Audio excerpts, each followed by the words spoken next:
U.S. President Donald Trump says Chinese leader Xi Jinping is extremely hard to make a deal with in a comment that comes as frictions rise between the two countries, weeks after they reached an agreement to de-escalate trade tensions. Like President Xi of China always have and always will, but he is very tough and extremely hard to make a deal with.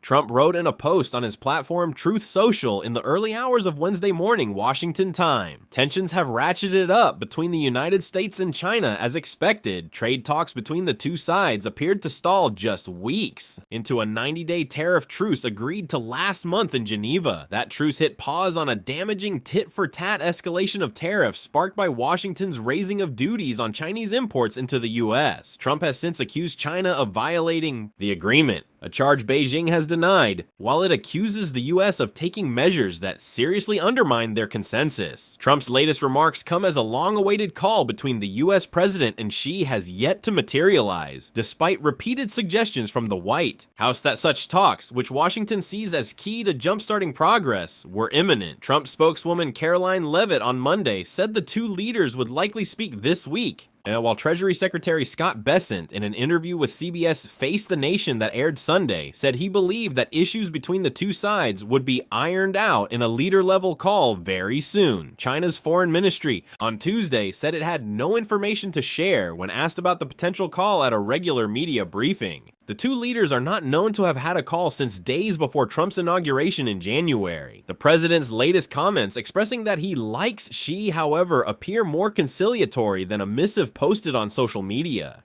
Friday, where he wrote that China totally violated its agreement with us. Then, Trump said that he made a fast deal with China to save them from what I thought was going to be a very bad situation. He added, "So much for being Mr. Nice Guy."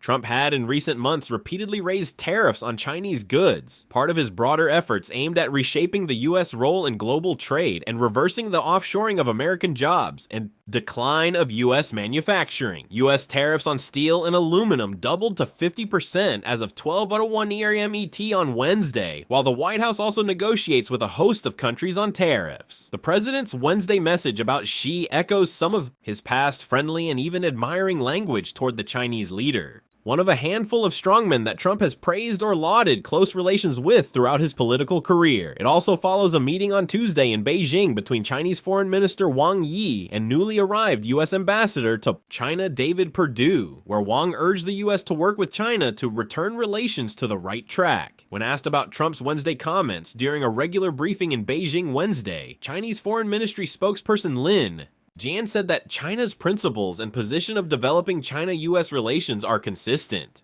Frictions have emerged in the wake of the Geneva Agreement over Beijing's export controls on rare earth minerals and associated products and U.S. moves targeting China's tech industry and its international students. Following the Geneva talks, U.S. officials had expected China to ease export restrictions of those minerals, which were imposed in retaliation against Trump's reciprocal tariffs on Chinese goods.